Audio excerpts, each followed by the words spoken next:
Terima kasih Tuhan buat hadirat-Mu. Kau ada di tengah-tengah kami. Kau ada di tengah-tengah umat-Mu. Kau sedang mengurapi kami semua. Kau sedang melawat kami semua. Terima kasih Tuhan. Kami akan duduk diam mendengarkan Kau berbicara. Sampaikan isi hati-Mu buat kami semua. Di dalam nama Tuhan Yesus. Yang percaya sama-sama kita katakan amin. Sekali lagi berikan tepuk tangan buat Tuhan kita. Katakan haleluya. Silakan duduk saudara. Tidak terasa kita sudah memasuki semester yang kedua, 6 bulan yang kedua dari tahun 2020. Dan sebelum saya menyampaikan pesan Tuhan buat kita semua, hari ini salah satu orang muda memberi dirinya untuk melayani Tuhan. Deborah Balindima boleh maju ke depan bersama dengan istri saya. Silakan. Di sini ya.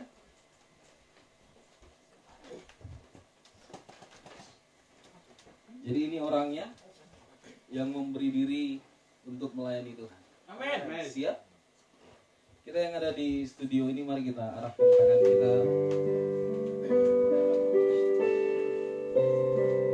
Bapak, apa yang Engkau sampaikan melalui para nabi bahwa generasi Yeremia bangkit di bangsa ini.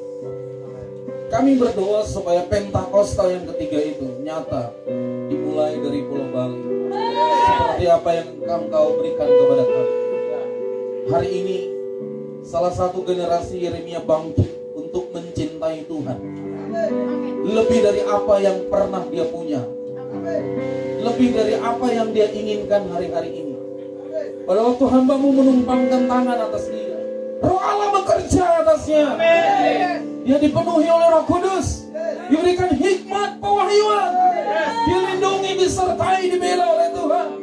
Sehingga dalam setiap perkataannya, itu adalah perkataan yang mendaya cipta. Tanda-tanda dan mujizat terjadi dalam pelayanannya. Dimulai dari lingkungannya, keluarganya, dimanapun Tuhan utus dia, digenapi dalam hidupnya. Turun di dalam nama Tuhan Yesus. Dalam nama Yesus. Penuh dalam oleh Roh Kudus. Penuh oleh Roh Kudus. Dalam nama Yesus. Kehidupanmu akan menjadi teladan buat generasi muda. Kehidupanmu akan menjadi teladan buat orang-orang muda. Jadilah teladan. Jadilah teladan. Dalam nama Yesus. Dalam nama Yesus. Engkau adalah trigger pemicu kebangkitan rohani di keluarga besarmu.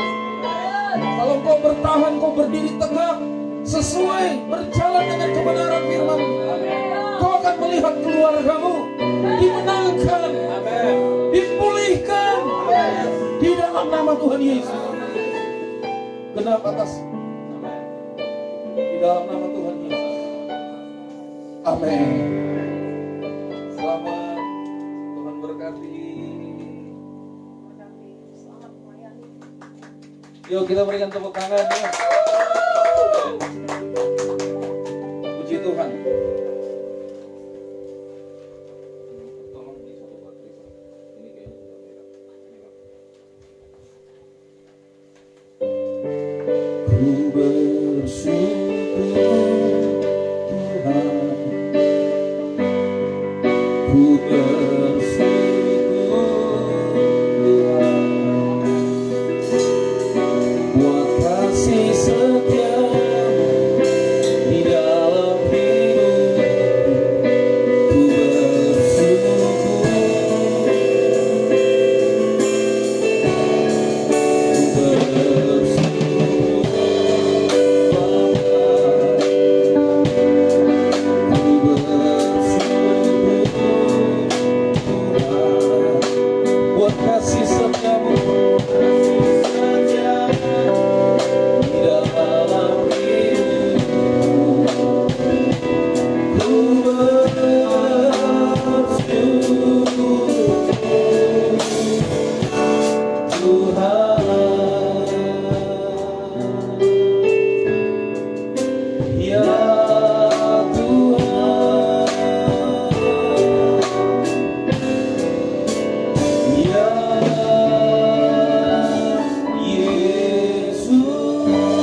akan sama-sama dengarkan apa yang menjadi tuntunan Tuhan buat kita memasuki bulan Juli ini. Sebelum saya sampaikan, mari sama-sama kita perkatakan dengan iman, tahun 2020, tahun dimensi yang baru. Saudara percaya itu? Amen. Yang percaya boleh katakan amin. Amin. Taruh tangan kanannya di dada, katakan terjadi atasku. Terjadi atas keluargaku. Terjadi atas pelayananku. Terjadi atas seluruh hidupku. Pendidikanku, pekerjaanku, semua. Dalam nama Yesus. Katakan amin. Mari kita sama-sama kita buka, kita mulai dari kitab Ratapan pasal yang ketiga ayat 22 sampai dengan 26, saudara. 3 pesan Tuhan untuk tuntunan kita memasuki bulan Juli. Ayat ini menjelaskan tentang 2 tuntunan Tuhan, pesan Tuhan buat kita. Ratapan pasal 3 ayat 22 sampai dengan 26. Saudara yang sudah terima, saudara udah persiapkan, saudara udah buka Alkitab saudara. Mari sama-sama kita baca, saudara. Selalu saya ingatkan, mari kita baca dengan suara lantang, karena iman timbul dari pendengaran dan pendengaran akan firman Tuhan. Yuk sama-sama kita baca. 2, 3, ya. Tak berkesudahan kasih setia Tuhan, tak habis-habisnya rahmatnya, selalu baru tiap pagi. Besar kesetiaanmu, Tuhan adalah bagianku, kata jiwaku. Oleh sebab itu aku berharap kepadanya. Tuhan adalah baik bagi orang yang berharap kepadanya. Bagi jiwa yang mencari Dia, adalah baik menantikan dengan diam pertolongan Tuhan. Yang setuju boleh katakan amin. Saudaraku, dari ayat ini 2 pesan Tuhan menjadi tuntunan memasuki bulan Juli. Yang pertama, Tuhan berbicara kepada kita mengucap syukur dalam segala hal. Sama-sama katakan mengucap syukur dalam segala hal. Katakan amin. Awal Juni kemarin, Tuhan memberikan sebuah pengertian kepada saya bahwa hari-hari ini bukan akan lebih baik. Beberapa kali saya selalu menyampaikan dalam setiap kesempatan pada saat saya berbicara di seluruh umat Tuhan. Selalu saya katakan, siapapun presidennya, agenda Alkitab tetap akan digenapi. Alkitab sudah menubuatkan tentang masa depan bahwa kesukaran akan terjadi pada hari-hari terakhir. 2 Timotius 3 ayat yang pertama. Alkitab sudah menubuatkan itu. Nah, awal bulan yang lalu Tuhan memberikan pengertian itu kepada saya, dan digenapi dengan pesan-pesan Tuhan yang lain, ditambah dengan pesan-pesan Tuhan yang lain. Nah, memasuki bulan Juli ini Tuhan berkata kepada kita, mari banyak mengucap syukur dalam segala hal. Amen. Yang setuju boleh katakan amin. Amen. Nah, orang yang mengucap syukur dalam segala hal, dia akan melibatkan Tuhan dalam setiap perencanaan hidupnya. Kalau saudara baca dari kitab Yakobus pasal yang keempat, di situ perikopnya berkata tentang melibatkan Tuhan dalam setiap perencanaan hidup kita. Orang yang mengucap syukur selalu mengikut sertakan Tuhan. Dia tidak pernah melupakan Tuhan dalam perencanaannya, dalam segala hal. Tadi kita udah nyanyikan lagu ini, ku bersyukur Tuhan. Nah, jangan hanya sekedar perkataan atau sekedar nyanyian. Nah, Tuhan mau memasuki bulan Juli ini, mari kita mengerti, nggak boleh lagi kita main gereja-gerejaan, Kristen-Kristen biasa di permukaan. Kalau kita katakan mengucap syukur, ya mengucap syukur. Tidak ada lagi persungut-sungutan, tidak ada lagi rasa khawatir, tidak ada lagi rasa bimbang, tetapi mengucap syukur kepada Tuhan. 1 Timotius 5 ayat yang ke-18, firman Tuhan berkata, mengucap syukurlah dalam segala hal. Dikatakan dalam segala hal. Rasul Paulus menuliskan pesan ini kepada jemaat Tuhan yang ada di Tesalonika, untuk mereka mengucap syukur. Karena Rasul Paulus melihat keadaan pada waktu itu susahnya luar biasa. Sama seperti yang terjadi hari-hari ini. Saudara tahu pandemi COVID-19 ini mengakibatkan dampak dari resesi ekonomi secara global. Banyak orang yang kehilangan pekerjaan, banyak orang yang dirumahkan, banyak orang yang penghasilannya itu berkurang, ada yang 50%, ada yang 60%, bahkan ada yang hanya menerima gaji 20 hanya sampai 30%. Tetapi mari, saya ingin mengajak kita ketika kita memasuki bulan Juli ini, kita belajar untuk mengucap syukur dalam segala hal. Kalau saudara perhatikan dari 1 Tesalonika 5 ayat 18 ini, itu tidak berhenti sampai di situ. Alkitab mengatakan, Alkitab menuliskan, sebab itu yang dikehendaki Allah dalam setiap kehidupan kita. Yang setuju boleh katakan amin. Kasih tahu kanan kirimu, katakan mengucap syukur. Ku bersyukur Bapa, ku bersyukur Tuhan, buat kasih setiamu di dalam hidupku. Ku bersyukur, ku bersyukur Bapa. Katakan ku bersyukur.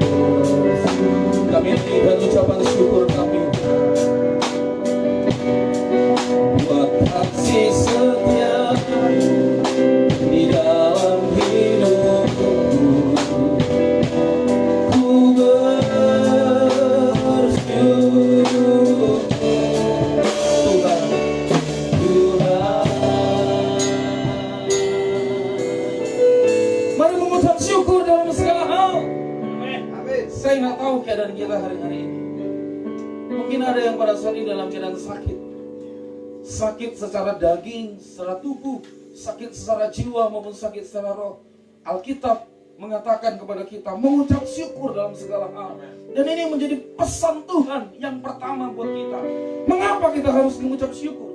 Ratapan 3 ayat 22 berkata, tak berkesudahan kasih setia Allah. Tak berkesudahan kasih setia Tuhan, tak habis-habisnya rahmatnya, selalu baru setiap pagi. Besar kesetiaan Tuhan, besar kesetiaan Tuhan. Katakan amin. Mari mengucap syukur dalam segala hal. Yang kedua, dari ayat ini Tuhan berbicara kepada kita sesuai dengan apa yang tertulis dari Ratapan pasal 3. Dikatakan ayat yang ke-24, Tuhan adalah bagianku, kata jiwaku. Oleh sebab itu aku berharap kepadanya. Tuhan adalah baik bagi orang yang berharap kepadanya. Bagi jiwa yang mencari Dia, adalah baik menanti dengan diam pertolongan Tuhan. Yang kedua, pesan Tuhan buat kita menjadi penuntun memasuki bulan Juli. Jadikan Tuhan menjadi bagian yang paling berharga dalam hidup kita. Bukan sebagian, Dia urutan nomor 1. Yang terutama, kalau saudara lagi sedang berpikir tentang satu hal, libatkan Tuhan. Kalau saudara ingin memutuskan tentang satu hal, libatkan Tuhan. Nah, kalau saudara sudah memutuskan tetapi belum mengambil tindakan, ambil waktu jeda dulu. Kira-kira keputusan ini sudah melibatkan Tuhan nggak? Nah, Alkitab mengatakan memasuki bulan Juli ini Tuhan menuntun kita sesuai dengan Ratapan 3 ayat 24. Biarlah Tuhan menjadi bagian kita. Pokoknya kalau nggak ada Tuhan kita nggak mau. Haleluya. Kalau nggak ada Tuhan jangan mau melangkah, jangan mau berjalan. Selaku orang yang menjadikan Tuhan bagian dalam hidupnya, yang paling berharga dalam hidupnya, maka dia pasti berharap dan mengandalkan Tuhan saja. Dia pasti berharap dan mengandalkan Tuhan saja. Demikian. Sebab orang yang menjadikan Tuhan sebagai bagian dalam hidupnya, dia nggak mungkin tanpa melibatkan Tuhan dalam hidupnya. Alkitab menuliskan banyak hal tentang tokoh-tokoh di Alkitab. Salah satu yang paling sedikit ditulis, saudara tahu itu, satu yang bernama Henokh. Alkitab menuliskan apa? Dia berjalan bersama dengan Tuhan. Dikatakan dalam bahasa yang lain, walk with God.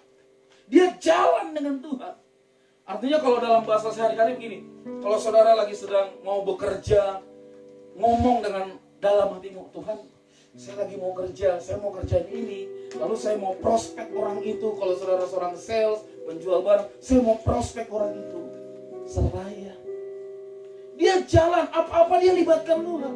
Dan Alkitab mengatakan, karena hubungan yang begitu erat sekali, dia diangkat Tuhan. Yes. Amin. Haleluya. Amin. Mari jadikan Tuhan sebagai pribadi yang paling berharga dalam hidup kita. Katakan amin. Amin. Jadikan Tuhan. Saya ingin kita mengajak dua prinsip kebenaran yang Alkitab tuliskan. Yang pertama kita perhatikan dalam Markus 4 ayat 35 sampai 39.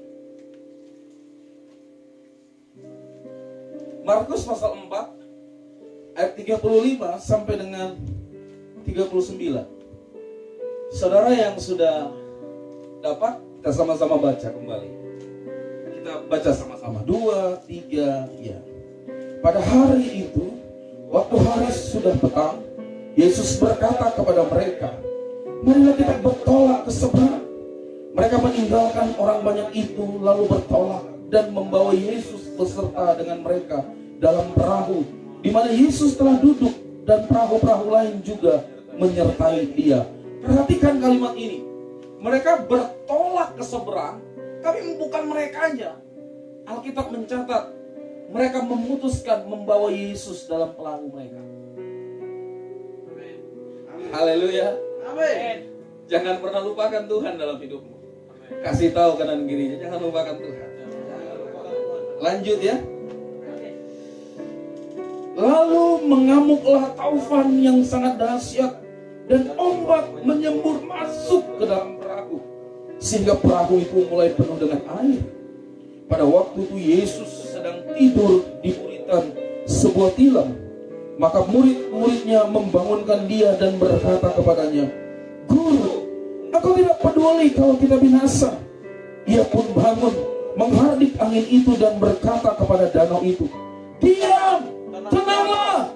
Lalu angin itu reda dan danau itu menjadi teduh sekali. Yang percaya katakan amin. Amin. Katakan yes. Yes. Saudaraku, mari perhatikan baik-baik. Pesan Tuhan yang kedua menjadi tuntunan memasuki bulan Juli. Dikatakan begini, jadikan Tuhan menjadi bagian berharga dalam hidup kita. Nah, para murid yang berada di kapal ini, sebagian besar mereka itu punya latar belakang menjadi seorang nelayan. Mereka untuk urusan di laut, mereka udah hebat.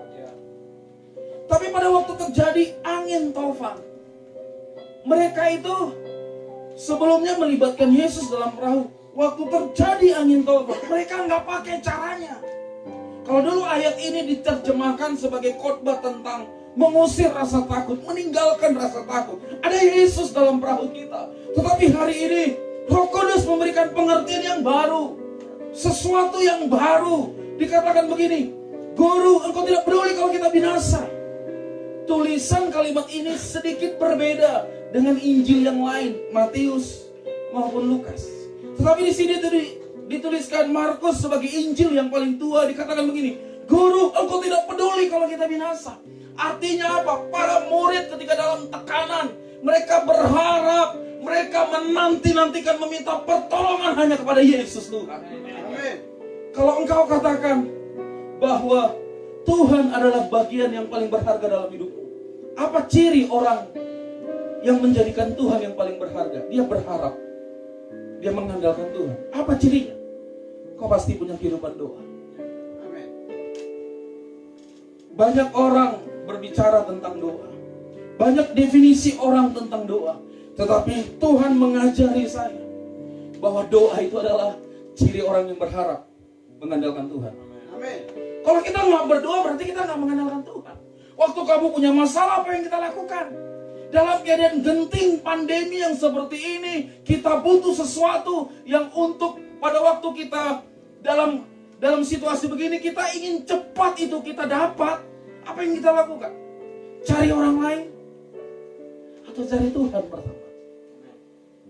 Kita renungkan. Ciri orang yang mengandalkan dan berharap pada Tuhan, dia pasti berdoa. Haleluya. Amin. Para murid dia berkata, Guru, Engkau tidak peduli kalau kita binasa. Alkitab menuliskan, ia pun bangun. Saudaraku, mari bangun kehidupan doa. Doa itu nggak bisa lagi sekedar ritual. Bangun jam 5 doa, lalu di hari yang berikutnya, di jam-jam yang berikutnya sepanjang hari. Coba cek, apakah kita menghabiskan waktu kita lebih banyak untuk urusan yang sia-sia? Kalau kerja silakan. Tuhan mau juga kita bekerja. Bekerjalah dengan baik, bekerjalah dengan tekun. Tetapi setelah itu apa yang kita kerjakan? Apa yang kita lakukan? Tuhan gak mau biasa-biasa lagi. Tuhan gak mau biasa-biasa. Baru saudara renungkan dengan baik. Sampai hari ini pandemi COVID-19 bukan semakin menurun trennya, tapi semakin naik di Indonesia. Bangsa-bangsa lain sudah banyak bisa melewati tren COVID ini, sudah mulai menurun. Tapi Indonesia cenderung naik. Renungkan baik-baik, apakah itu sebuah kebetulan? Tuhan mau kita banyak berharap hanya kepada Dia. Amin. Salah satunya apa? Kita punya kehidupan doa. Saya pernah lihat orang-orang yang nongkrong di warung kopi. Saudara mungkin sebagai orang yang tidak suka nongkrong di warung kopi mungkin ngomong begini, kenapa ya mereka ya bisa lama ya nongkrong-nongkrong ngobrol itu, bisa dari pagi sampai sore melewati jam makan siang. Saudara pernah lihat ada banyak orang, ada mungkin saya nggak bilang hamba Tuhan, banyak umat Tuhan yang saya lihat dia itu suka sekali berdoa. Ada waktu doa. Saya dulu pernah mengenal salah satu polisi di Gunung Sitoli sebelum saya bertobat. Namanya Pak P. Simarmata. Dia seorang sersan kepala, dia seorang kapolsek. Dia dulu orang yang bandel sekali, saudara. Orang Pematang Siantar, ditempatkan di Gunung Sitoli. Dia jadi kapolsek di daerah tertentu, saya lupa namanya.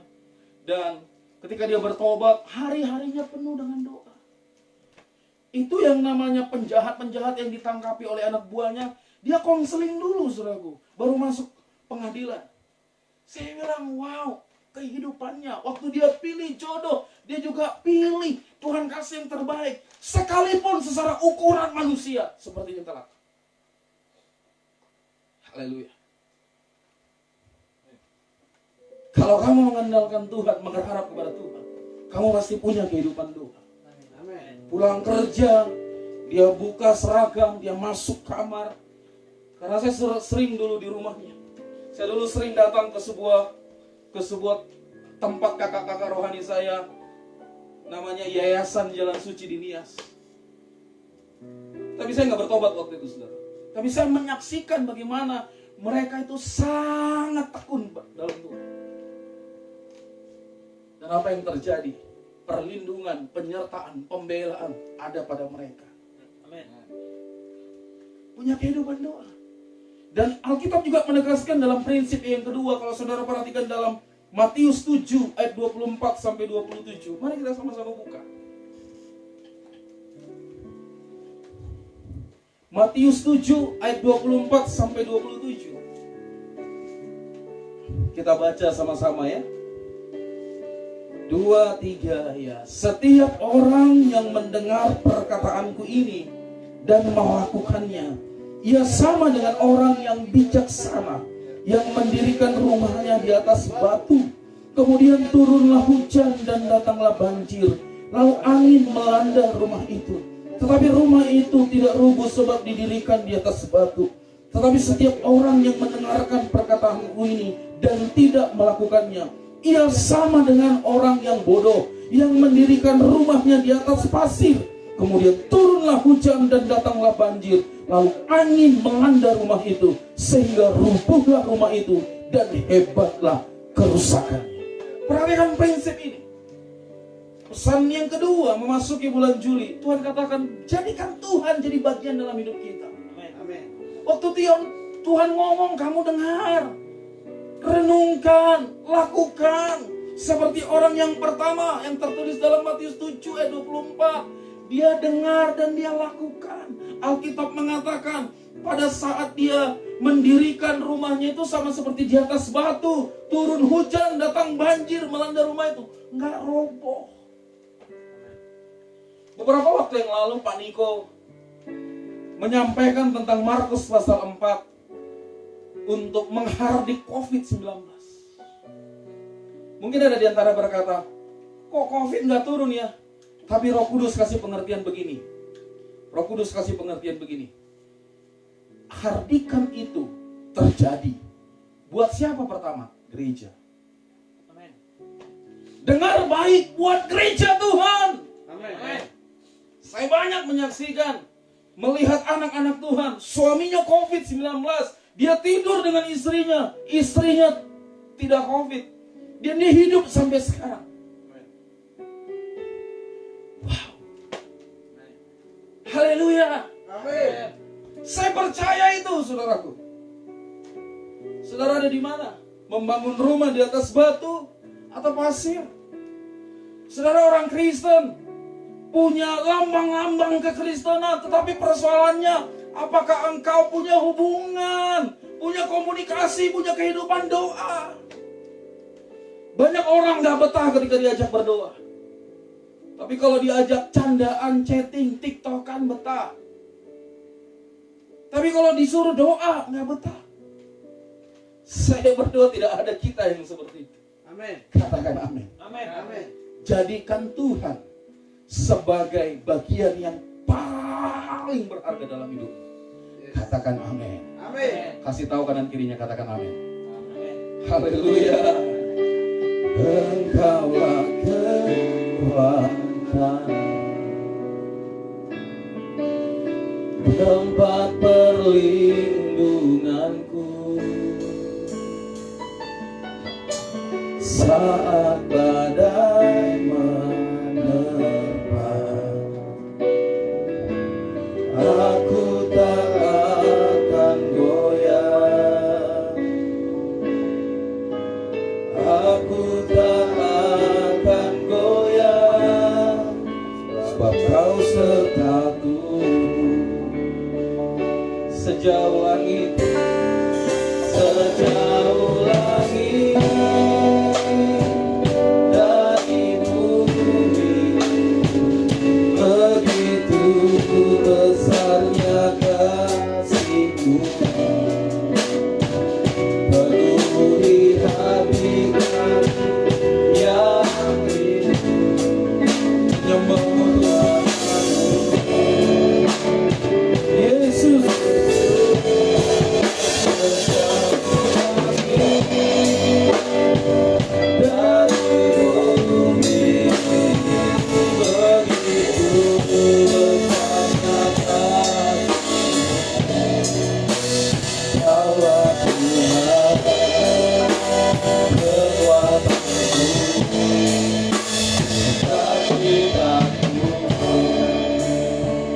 Yang setuju katakan amin. Mari kita cek, saudara. Masuki bulan Juli ini, kira memang gak semakin sulit. Saudara tahu apa yang dinamakan mujizat? Mujizat ada pada saat kita lagi sakit. Mujizat ada pada saat kita lagi susah. Mujizat terjadi pada saat lagi kita bimbang. Mujizat terjadi pada saat kita ragu. Kenapa terjadi mujizat? Berharap hanya kepada Tuhan. Andalkan Tuhan dalam hidupmu. Jangan yang lain. Bukankah Alkitab berkata, terkutuklah orang yang mengandalkan manusia dan kekuatannya. Terkutuk, kata Tuhan. Mulai hari ini, libatkan Tuhan dalam hidupmu. Libatkan Tuhan dalam hidupmu. Orang yang berkata, Tuhan jadi bagianku, dia libatkan Tuhan dalam hidupnya. Dia libatkan. Banyak orang yang lari dari Tuhan, mengambil jalan pintas hari-hari ini. Kenapa? Kalau dikatakan, do you love Jesus? Apakah kamu mengasihi Tuhan? Dia katakan iya. Tapi keputusannya tidak sesuai dengan perkataannya. Haleluya saudaraku.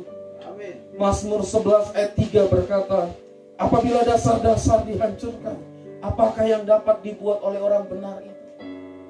Waktu saudara terima Yesus sebagai Tuhan dan Juru Selamatmu, dan engkau belajar berjalan melakukan firman Tuhan, Alkitab mengatakan kita adalah orang yang dibenarkan oleh Tuhan. Kita jadi orang benar. Dan orang benar itu gak bisa buat apa-apa kalau mereka gak punya hubungan doa, kehidupan doa. Gak bisa. Amin. Gak bisa. Kenapa orang bisa enjoy berdoa jam-jaman? Karena mereka punya hubungan.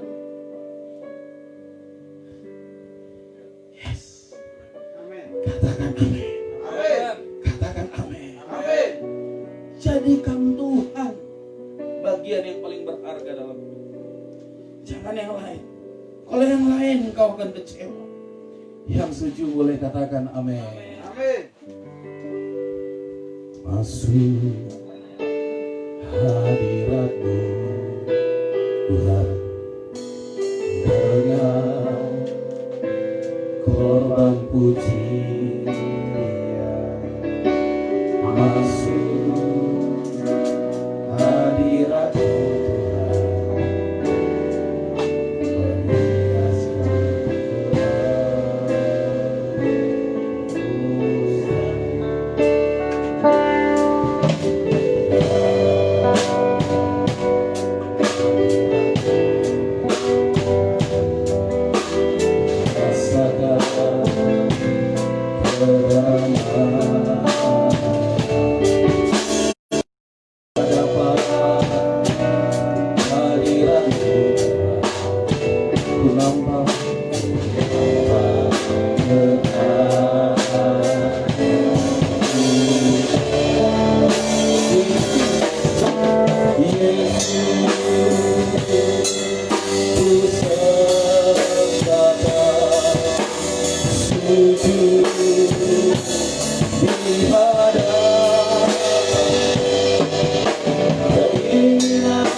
jadikan Tuhan jadi bagian hidup kita yang paling berharga. Saudara lihat apa yang menjadi pengalaman orang-orang percaya. Mereka luar biasa dipelihara Tuhan pada masa sulit. Jadilah orang yang berkenan seperti itu. Yang setuju boleh katakan amin. Yang ketiga, kita buka Alkitab kita dari 2 Tawarik pasal 7 ayat 13 sampai 16. 2 Tawarik pasal 7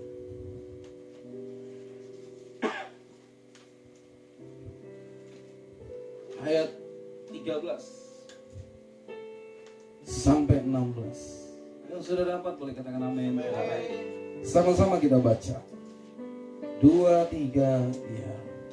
Bila mana aku menutup langit sehingga tidak ada hujan, bila mana aku menyuruh belalang memakan habis hasil bumi, dan bila mana aku melepaskan penyakit sampar di antara umatku, dan umatku yang atasnya namaku disebut merendahkan diri, berdoa, mencari wajahku, lalu berbalik dari jalan-jalan yang jahat, maka aku akan mendengar dari sorga dan memulihkan.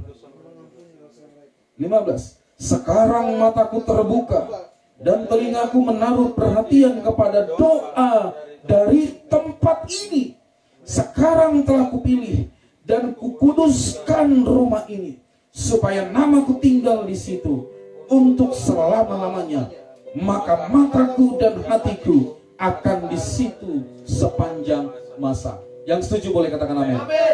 Saudara, kalau saudara perhatikan ayat ini, Tuhan mengkondisikan keadaan yang sulit terjadi pada masa itu untuk sebuah tujuan. Perhatikan ayat yang ke-16. Ini tujuan Tuhan. Sekarang telah kupilih dan kukuduskan rumah ini, supaya namaku tinggal di situ. Untuk apa? Kapan? Selama-lamanya. Yang setuju boleh katakan amin.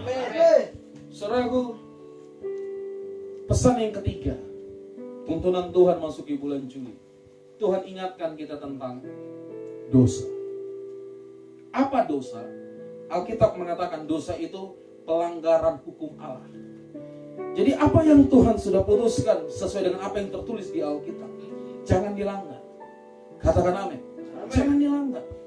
Manusia mungkin gak lihat, tapi Tuhan lihat.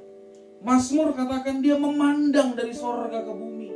Dia mencari orang yang tulus hati, yang berjalan sesuai dengan kekudusannya. Dia mencari. Tuhan ingatkan kita soal dosa. Ada dua hal yang Tuhan ingatkan dalam hidupku. Yang pertama, jangan sampai kita jatuh dalam dosa najis. Saudara bisa cek apa dosa najis. Dalam kondisi seperti ini, harga kuota internet itu murah. Apa yang kamu lakukan ketika kamu punya waktu yang banyak? Apa itu dosa najis? Apa yang kamu lakukan hari-hari ini? Apakah itu menajiskan rumah Tuhan itu? Cek hidup kita. Hidup kudus. Hai para suami, hidup kudus. Hai para istri, hidup kudus. Amen. Hai orang muda, hidup kudus. Amen. Hidup kudus.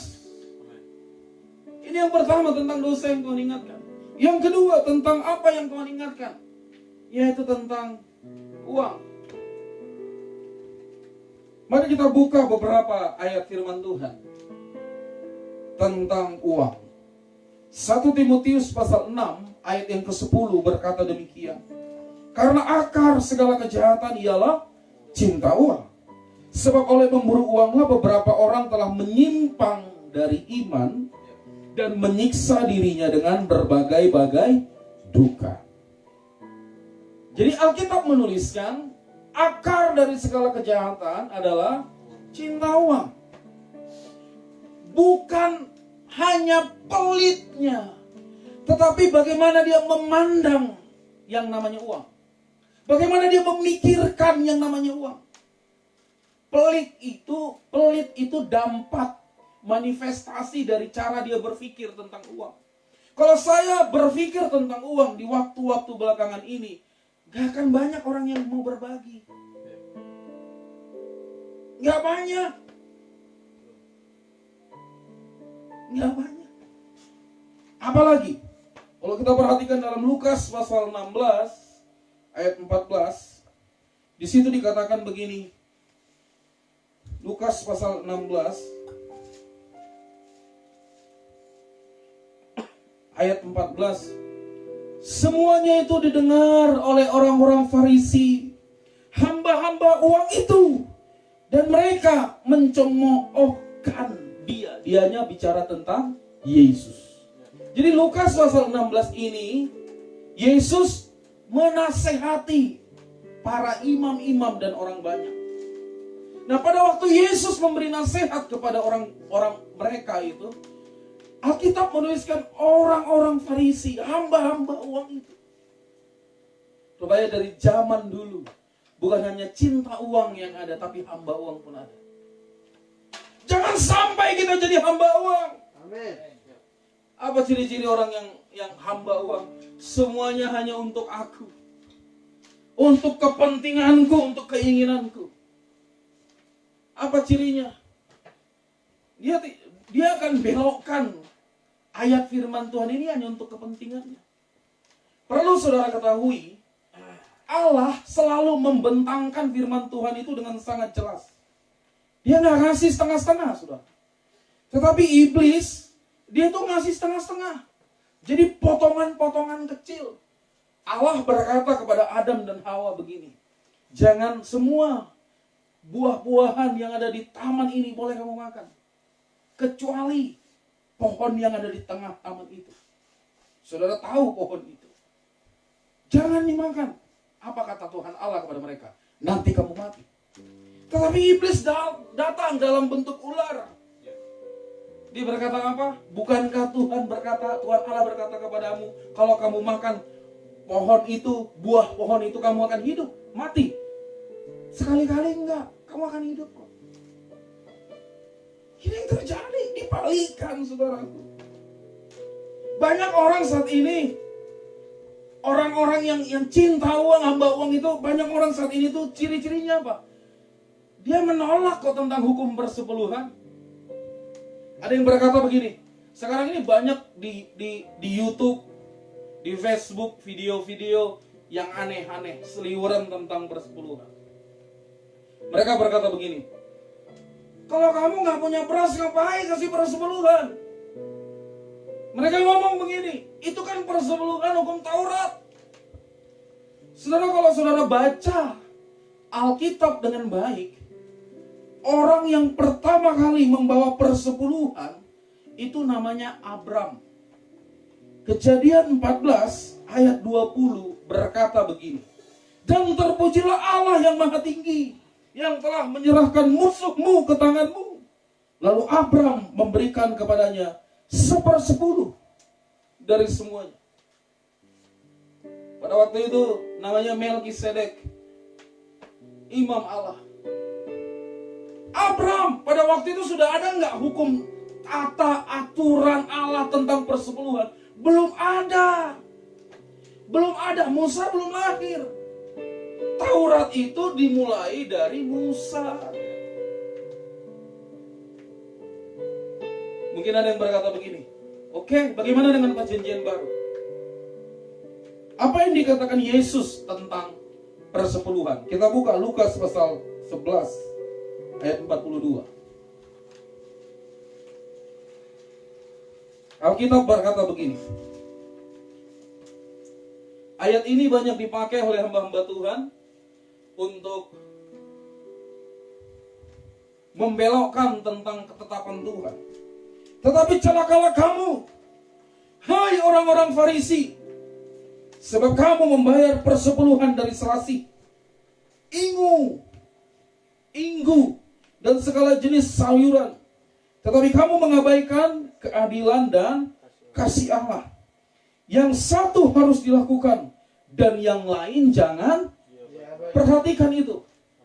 Ada nggak dikatakan di sini dia menolak tentang persepuluhan? Nggak ada. Malah Yesus menutup dengan kalimatnya dikatakan begini, yang satu harus dilakukan, yang lain jangan diabaikan. Rasul Paulus menuliskan, memberikan sebuah pengertian. Kalau kita mengerti hukum Allah 10, 9 kita lakukan, 1 tidak kita lakukan, itu kita sama dengan gagal. Itu yang dikatakan Rasul Paulus. Sama saudaraku. Yesus tidak pernah menolak tentang persepuluhan. Dia berkata, berilah yang harus diberi kepada imam, berilah yang harus diberi kepada kaisar, pemerintah. Nggak ada. Kalau memang persepuluhan itu tidak wajib, kenapa harus tertulis? Kenapa Yesus harus ngomong seperti ini? Banyak orang berseliweran. Nanti saya jelaskan apa maksudnya. Lalu ada beberapa para pendeta tanya kepada saya, bagaimana dengan para hamba Tuhan? Mari saya buka jawabannya di Ibrani pasal 7 ayat 9. Alkitab katakan demikian. Maka dapatlah dikatakan bahwa dengan perantaraan Abraham, perhatikan ini garis bawahi, dipungut juga persepuluhan dari siapa? Lewi. Siapa Lewi itu? Baca kalimat selanjutnya. Apa dikatakan? Yang berhak menerima persepuluhan. Jadi Lewi itu berhak terima persepuluhan. Tetapi mereka juga dipungut persepuluhan. Ini hukum. Sekarang keliru saudaraku. Jangan selewengkan firman Tuhan hanya karena para hamba-hamba Tuhan itu tidak bijak mengelola keuangan gerejanya. Jangan selewengkan. Jangan selewengkan. Dan jangan pernah berpikir itu sebuah kebenaran ketika mereka ngomong begitu. Salah. Apa maksudnya, saudara? Cinta uang akar dari segala kejahatan. Tuhan ingatkan kita soal dosa hari ini. Salah satu yang pertama, dosa najis. Yang kedua sekarang, dosa soal keuangan. Kalau kamu mencuri milik Tuhan, itu sama dengan dosa. Karena Alkitab berkata dosa adalah pelanggaran hukum Allah. Ini hukum Allah. Amin. Ada sebuah pengajaran tentang kutuk rohani. Apa itu kutuk rohani? Selalu kesulitan. Karena di luar dari berkat kasih karunia Allah. Tetapi orang yang berjalan dalam kasih karunia Allah tidak selalu enak sih. Tapi selalu ada buka pintu-pintu yang lain. Masuk bulan April kemarin, saya berpikir, sudah tahu saya dan istri saya itu sudah tidak bekerja dalam di perusahaan. Kalau dulu kami masih enjoy pulang rumah, kenapa? Karena kami tahu akhir bulan kami akan dapat uang yang pasti. Tapi kalau sebelum-sebelumnya jadwal khotbah saya sudah cukup untuk memenuhi kebutuhan kami serumah. Tapi masuk bulan April semuanya sulit. Kita tahu sebulan masih oke, masih ada cadangannya. Bagaimana dengan Mei dan Juni? Sulit. Tapi saudara perlu tahu, waktu saya hanya duduk tersungkur di kaki Tuhan, dengarkan arah Tuhan. Saya kembalikan apa yang harus saya kembalikan. Tuhan berkati 1 juta, kembalikan 100.000. Tuhan berkati 10 juta, kembalikan 1 juta. Tuhan kasih 15 juta, kembalikan 1,5 juta. Apa yang terjadi, saudaraku? Saya itu tidak pernah kepikiran untuk menjadi penulis.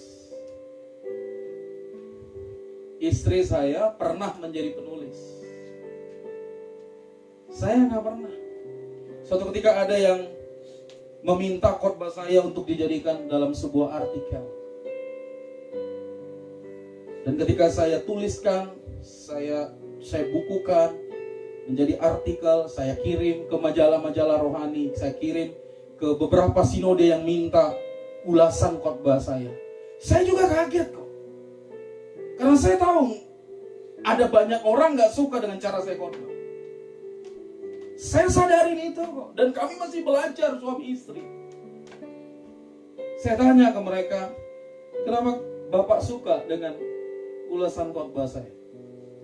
Mereka katakan, Pak, terang-terangan. Tidak ada yang dikurang-kurangi. Saya berkata, terima kasih. Pintu yang satu ditutup, dibukakan. Karena apa? Pandemi COVID-19 ini itu menghasilkan dampak apa? Ekonomi.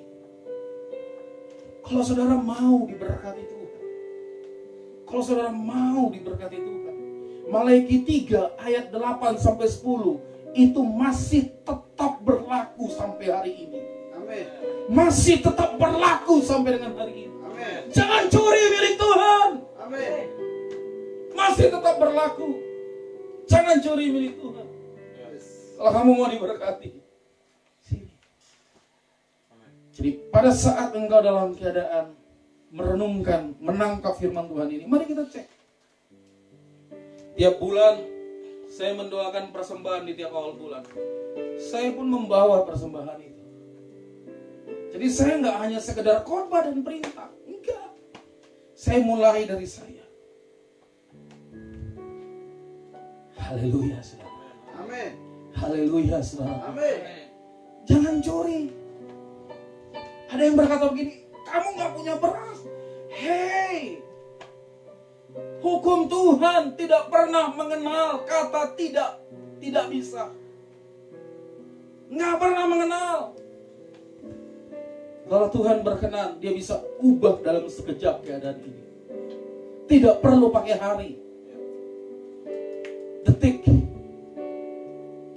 bagian kita adalah berharap sama dia, Amin. menjadikan dia sebagai bagian yang terbaik dalam jiwa kita. Amin. Haleluya, saudara. Amin. Tuhan memberkati saudara yang mendengarkan ini. Saya tutup dengan sebuah penglihatan yang beberapa waktu yang lalu saya sampaikan minggu lalu. Kembali saya tegaskan. Saya dilihatkan jalan raya, lalu di sebelah kanan itu pegunungan yang banyak pohon-pohonnya. Lalu Tuhan katakan, keluar dari jalan raya. Jalan raya itu berbicara tentang, dengar baik, kenyamanan. Jalan pintas untuk mendapatkan apa yang dibutuhkan. Itu jalan raya. Tapi Tuhan berkata, keluar dari jalan raya, masuk ke pegunungan. Dengarkan apa yang kukatakan. Itu yang Tuhan katakan. Haleluya, saudara. Amin. Haleluya. Amin. Saudara percaya itu. Amin. Mari kita renungkan baik-baik. Renungkan baik-baik. Renungkan baik-baik. Pejamkan mata saudara, renungkan baik-baik. Kiralah bakasyaka. Kalau ada yang jatuh hari-hari ini dalam dosa perzinahan, dosa najis, nonton film porno, yang lain-lain di masa pandemi ini, perhatikan hidupmu. Kalau ada yang jatuh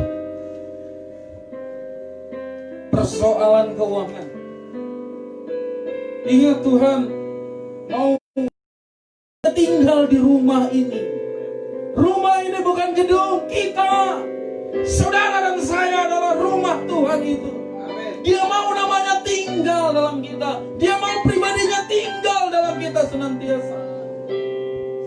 Biarkan dia tinggal. Kalau saudara mau melihat hidupmu disertai dia, dibela oleh dia, dilindungi oleh dia, biarlah setiap kita mengatakan, dia kubu pertahananku, dia kota bentengku, dan aku tidak akan pernah gentar dalam keadaan apapun. Yang Tuhan mau, yang perlu kita perhatikan memasuki bulan Juli ini, mengucap syukur dalam segala hal. Amin. Jadikan dia sebagai bagian yang paling berharga dalam hidupmu. Dan yang ketiga, jangan sampai ada dosa daging, najis, dan uang. Karena uang akan mempengaruhi hatimu, rohmu. Orang yang cinta uang tidak akan pernah masuk dalam kedalaman bersama dengan dia. Enggak akan pernah. Saudara mungkin bisa nyembah, punya pengalaman, diberi karunia berbahasa roh, tapi enggak pernah sampai ke kedalaman. Nah, orang yang seperti ini biasanya naik turun. Hei, kita nggak tahu kapan pandemi ini berakhir, tetapi satu hal yang Tuhan janjikan kepada setiap kita, mataku terbuka atas tempat ini. Amin. Apabila umatku yang atasnya namaku disebut, yang pertama dia merendahkan diri, berdoa, lalu mencari wajah Tuhan. Haleluya. Hiarala bakasya karala barala barala. Hiarala barala barala barala barala barala barala. Oh, siarala basande. Hiarala basya darala barala barala barala barala barala barala barala barala barala barala. Siarala barala barala barala barala. Selesaikan dengan Tuhan. Kalau kau memiliki masalah itu, selesaikan. Biarlah bahasa darah bahasa haleluya, haleluya. Biarlah barala barala barala barala barala barala barala barala. Punya kehidupan doa, saudara. Masuk dalam hadiratnya.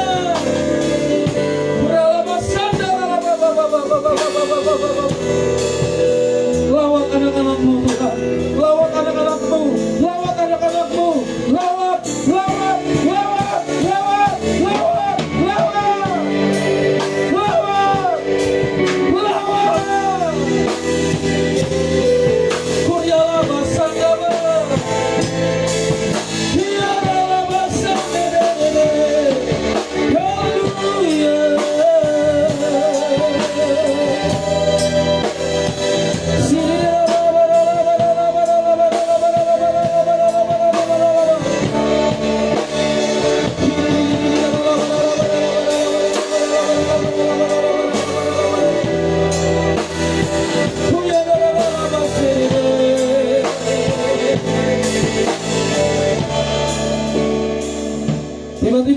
Yesus ingatkan ayat ini. Dengarkan baik-baik. Tetap pejamkan mata. Dengarkan baik-baik.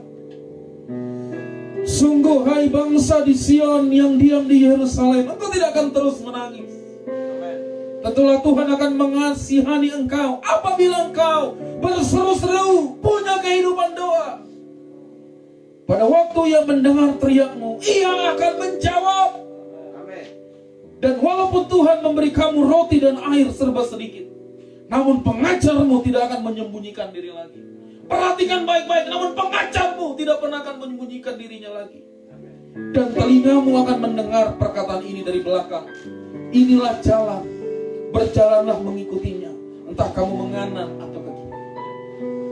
Waktu kamu dengar firman Tuhan ini, ikuti. Haleluya. Masuk lebih dalam. Masuk hadirat-Mu dengan korban pujian. Masuk hadirat-Mu Tuhan, bebaskan dusta.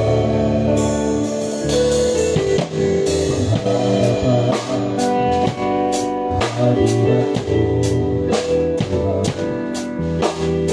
rasakan kedamaian. Hadapan hadirat-Mu Tuhan, ku nampak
di hadapan-Mu,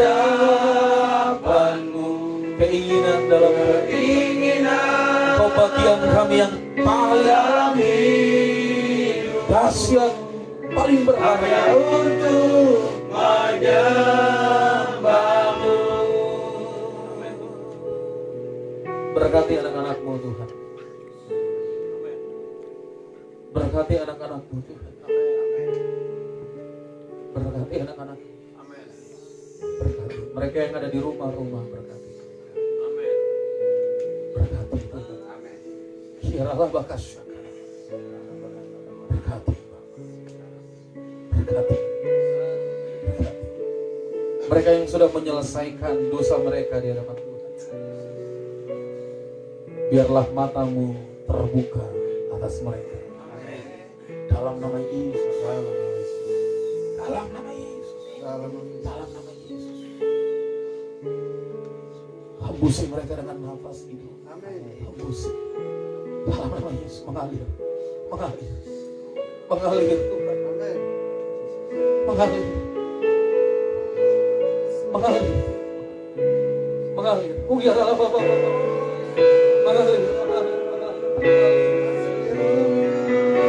Mengalir.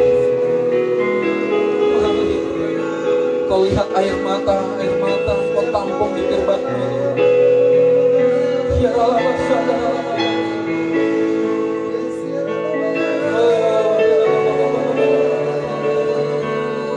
Terima pengurapan dalam nama Yesus. Dalam nama Yesus.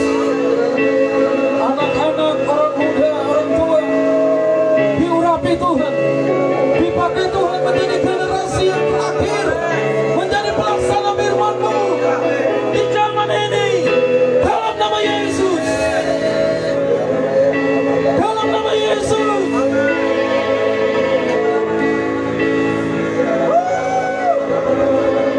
Haleluya.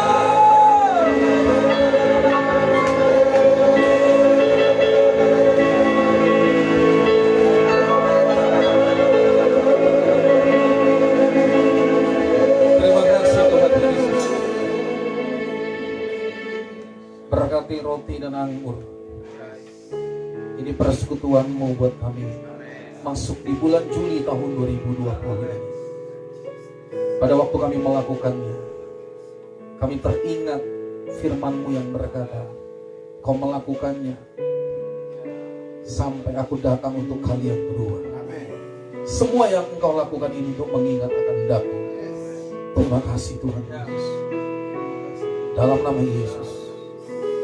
Amin. Saudara persiapkan roti dan anggur saudara dan dibagikan. Persiapkan.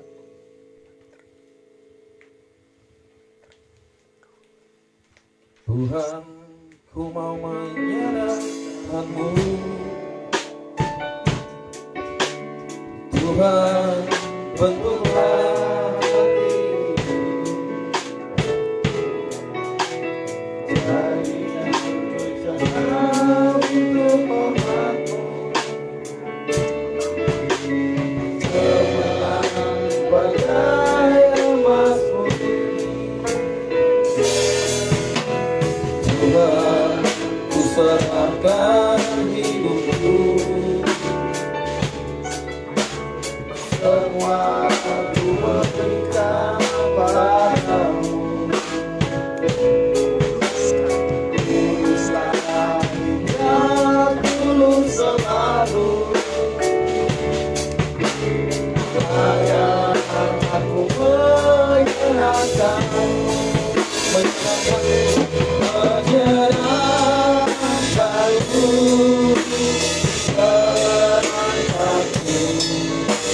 Hanya itu kerinduanku, menyenangkanku, menyenangkanku, senangkan hatimu. Hanya itu kerinduanku. Tuhan, ku mau menyenangkan-Mu. Tuhan, bentuklah hati ini. Saudara yang udah terima anggur, oh Sama-sama kita bangkit berdiri. Cemerlang, cemerlang bagai emas putih, menyenangkanmu, menyenangkanku, senangkanku, hanya itu kerinduanku, menyenangkanmu,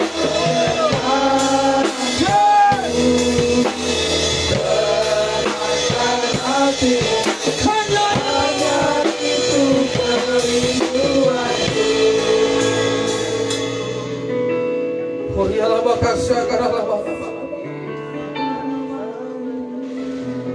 Oh, terima kasih Tuhan. Terima kasih Tuhan. Mari dengarkan firman Tuhan. Sebab apa yang telah aku teruskan kepadamu telah aku terima dari Tuhan. Itu bahwa Tuhan Yesus pada malam waktu ia diserahkan mengambil roti. Angkat roti dengan tangan kanan saudara. Dan sesudah itu ia mengucap syukur atasnya. Dan ia memecah-mecahkannya. Pecah-pecahkan roti di tangan kanan saudara dan berkata, inilah tubuhku yang diserahkan bagi kamu. Perbuatlah ini menjadi peringatan akan aku. Amin. Bukankah roti yang kita pecah-pecahkan ini merupakan persekutuan dengan tubuh Kristus? Amin. Mari kita makan di dalam nama Tuhan Yesus Kristus.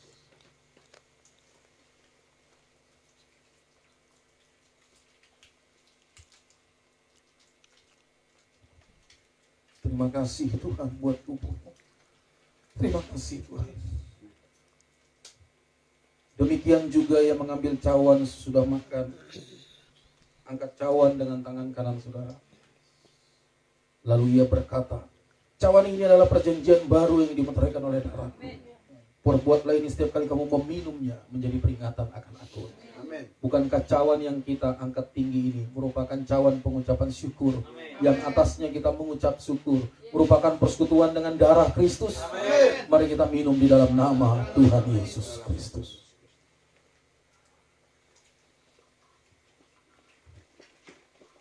Mari letakkan cawan itu, angkat kembali kedua tanganmu dan mengucap syukur pada Tuhan.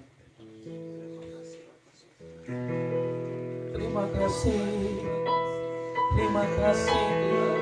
Mari mengucap syukur. Jangan ada yang diam, mengucap syukur, mengucap syukur, mengucap syukur, mengucap syukur. Terima kasih Tuhan.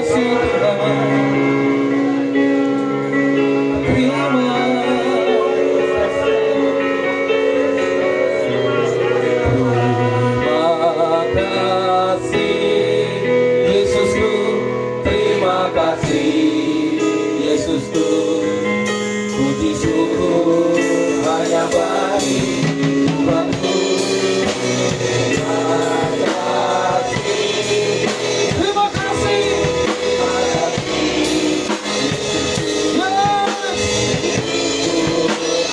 Sekali lagi sama-sama. Terima kasih. Terima kasih. Puji syukur hanya bagi Tuhan.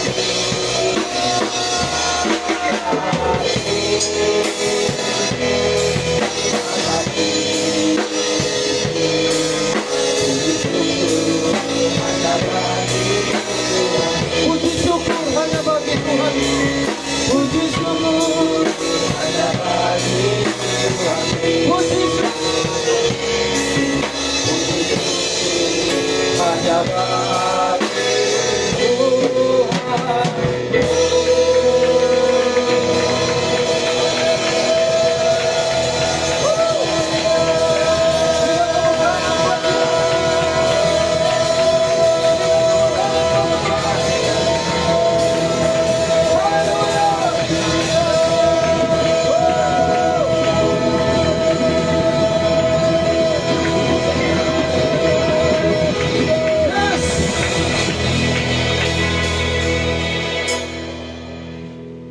Kami angkat persembahan kami.